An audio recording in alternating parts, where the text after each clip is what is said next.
आजच्या ब्लॉगमध्ये आजीला भेटण्याचा आनंद, आत्याबाईचं प्रेम, बाजारातील छोटीशी खरेदी आणि शेवटी कपाट ऑर्गनाइज प्रवास. Hello guys, welcome to my channel.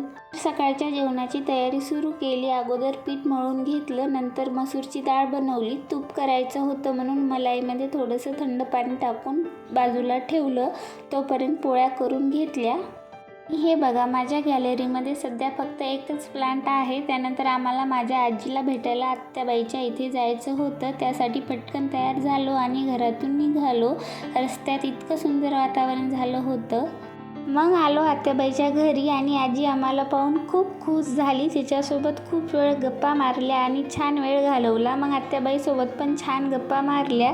त्यानंतर आत्याबाईने आमच्यासाठी खूप प्रेमाने जेवण बनवलं होतं. मग आम्ही सगळे बसून जेवलो.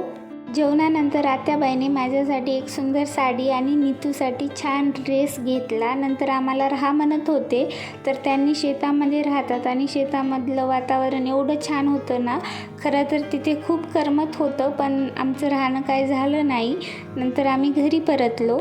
घरी आल्यावर लगेच पावसाला सुरुवात झाली. पाऊस थांबल्यावर आम्ही बाजारात गेलो. थोडासा भाजीपाला घेतला आणि माझे फेवरेट आंबेही घेतले आणि आजचा दिवस खूप छान गेला. पुढच्या दिवसाची सुरुवात कपाट आवरण्यापासून केली. खरं तर कपाट आधीच आवरलेलं होतं, पण माझे ड्रेस, जीन्स आणि टॉप एकाच रॅकमध्ये खूप गोंधळ होत होता. त्यामुळे जीन्स आणि टॉप वेगळे काढून घेतले आणि बाकीचे ड्रेस व्यवस्थित ऑर्गनाइज करून ठेवले. त्यानंतर या रॅकमधल्या सगळ्या साड्या बाहेर काढल्या. रॅकमध्ये आधी पेपर टाकला आणि एका बाजूला जीन्स आणि एका बाजूला टॉप नीट लावून घेतले. असे व्यवस्थित कपडे ऑर्गनाइज करून ठेवले ना, एकतर कपाटामध्ये जास्त गोंधळ पण होत नाही आणि कपडे काढताना थोडंसं इझी पण जाते.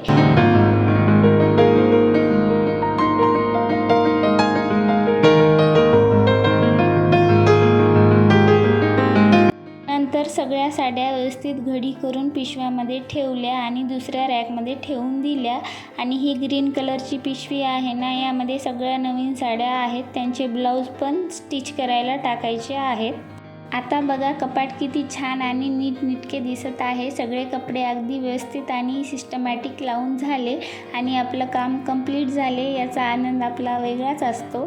चला तर असो, संध्याकाळ झाली आणि थोडीशी भांडी लावायची होती, ती लावून घेतली. मग रात्रीच्या जेवणाची तयारी सुरू केली. अगोदर भात टाकला, कुकर लावलं, नंतर भाकर टाकली आणि उडदाची डाळ बनवली. सोबत थोडेसे पापडही तळवले. शेवटी बसून TV बघत जेवण केले. चला तर, व्हिडिओ आवडला असेल तर कमेंट करून नक्की सांगा.